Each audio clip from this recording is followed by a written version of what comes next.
All right, I seen this one pop up and it really has me interested because one is by Funa, so why not keep the streak going, you know, keep reacting to the videos because I'm interested, the stories are interesting and, you know, kind of breaks it down even though it is all alleged. And two, I've heard things about this person, but I really didn't hear anything like to, you know, point, like I don't know his actual story. So when I saw this, I was like, all right, let's check this out. Now, more specifically, we are checking out the crazy story of WugaWorld Stain. Now, I'll be honest with y'all, this is all alleged, and I do believe that he sadly was taken away recently as like I'm recording this. So yeah, RIP. And if I'm wrong, my bad, I got some wrong information or I'm just thinking about something else. But yeah, RIP, loving condolences. And in general, I'm very interested to know what his alleged story is. And yeah, let's just get into it. Before we get any further, I have to say it is all alleged and also all love and no hate. All right, y'all, no more hesitations, let's get into it now.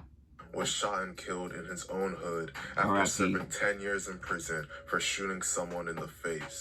In the aftermath of his death, all of his enemies and the families of the people he allegedly killed made posts celebrating. Stain, real name Willie Wheeler, was a gang member from Chicago, Illinois. More specifically, he was from the Englewood neighborhood in Chicago. He had both of his parents in his life growing up. While Stain was a child, his dad got sentenced to 6 years in prison. This temporarily left Stain in the hood without a father figure. Englewood is a very dangerous neighborhood, so Stain was surrounded by violence growing up, and this molded him. By the age of 13, he already jumped into the street life. He got kicked out of school in the 10th grade for fighting and never went back. He became a member of a set called WugaWorld, who reside on the block of 75th and Stewart. WugaWorld primarily beefs with a gang called Faceword 079, and the two have been in a deadly war with each other for years that's culminated in countless deaths on both sides. Over his years on the streets, Stain built up a fearsome reputation as a killer. When he was locked up, one of his ops mentioned in a song that WugaWorld needed him freed because the war was becoming one-sided without him. Stain was so hated by multiple sides for the dirt he did in the streets that infamous Chicago rapper King Von jumped him in jail. I feel like this is where I heard about him a little bit in this scenario, at least.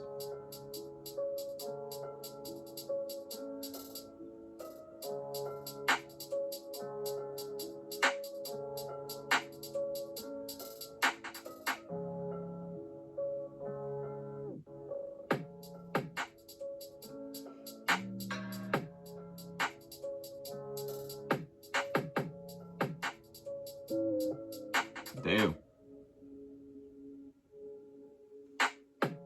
His associates have stated in interviews that Stain was a dangerous killer just like King Von. Allegedly. His name already top tier, like he Devon. For like if you want Von over here, it'll be Stain. But guess what? Von did more capping than anything, a lot of extra social media shit. Stain wasn't doing that social media shit. Stain was just straight street nigga. And rapping, but he was just straight street nigga. So it play out different, feel me? Like, now, if you get out and do all the internet capping, you never know. But guess what? Nigga, the guys playing on like that. The first murder that Stain was linked to would kick off a bloody war, leading to numerous deaths and lengthy prison sentences. R.I.P. On May 6, 2014, a member of Faceword 079 named Juju, renamed Jajuan Porter, was standing with another man in the 7900 block of South Vincennes Avenue when two gunmen walked up and began shooting. Juju was shot multiple times in the body and pronounced dead on the scene at just 18 years old. The man standing with him was shot in the chest and shoulder, but ultimately survived his injuries. Juju was allegedly killed by members of WugaWorld. In particular, Stain was widely rumored to have been one of the gunmen in this incident. This incident ignited the multi-year war between WugaWorld and Faceworld. Over the next few years, both sides would commit multiple retaliatory murders against each other, and Stain would continue to build his reputation as a killer, allegedly killing numerous people before doing the killing that would land him behind bars.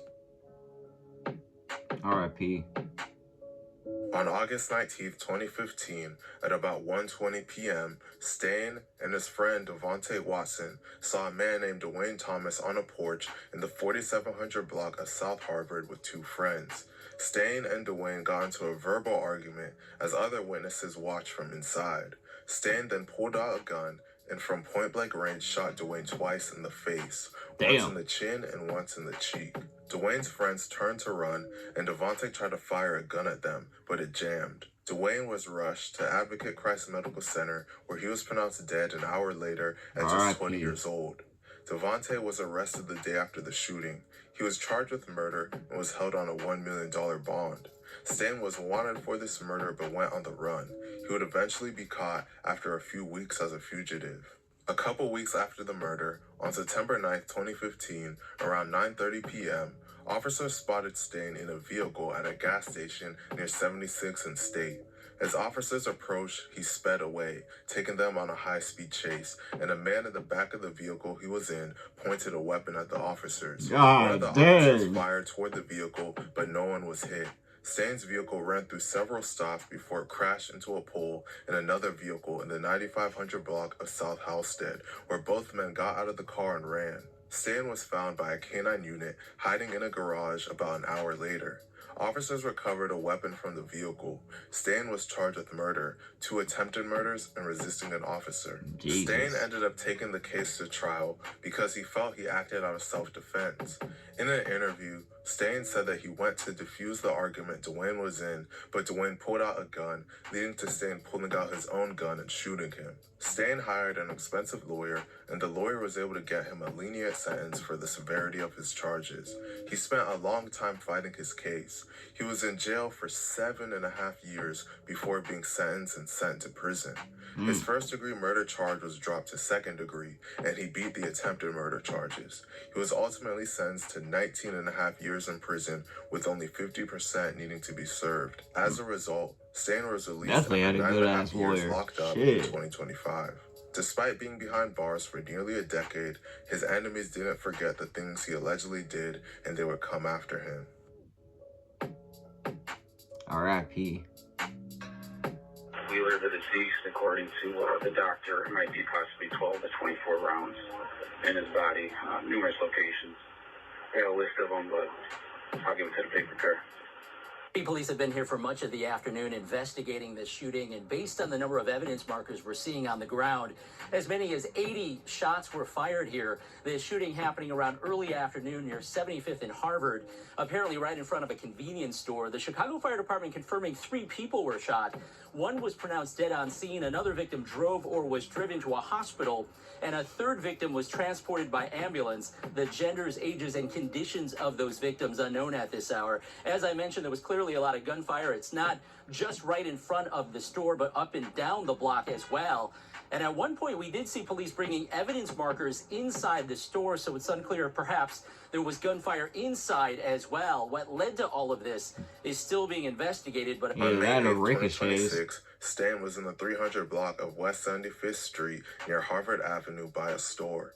As he was standing outside, a sedan pulled up and multiple shooters hopped out shooting in his direction.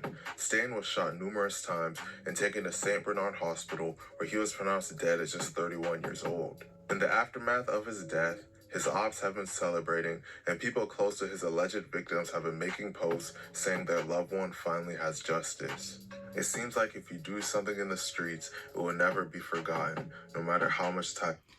Yeah, that's why I wish it would just be peace and love in the world. I get it, it's stuff that I don't understand, and stuff that happened in history and all that is close to everybody who's allegedly in this type of ish. But like at the same time, I feel like everybody should just be trying to focus, get their money, and all peace and love. I feel like there's already so much ish in the world. I don't know. I just don't understand it. But at the same time, yeah, if you could have focused on the music perspective or whatever, I feel like it would have been all right. You could have focused, done your thing, of course, but yeah, no matter what, I guess that's really all I gotta say. I really don't have too much to say about that besides what I already did. And of course, RIP, love and condolences, and yeah, I just wanted to be all peace and love in the world. But let me know what y'all think and what you want to see your boy make in the comment section down below. But like I said, I got for y'all. Peace.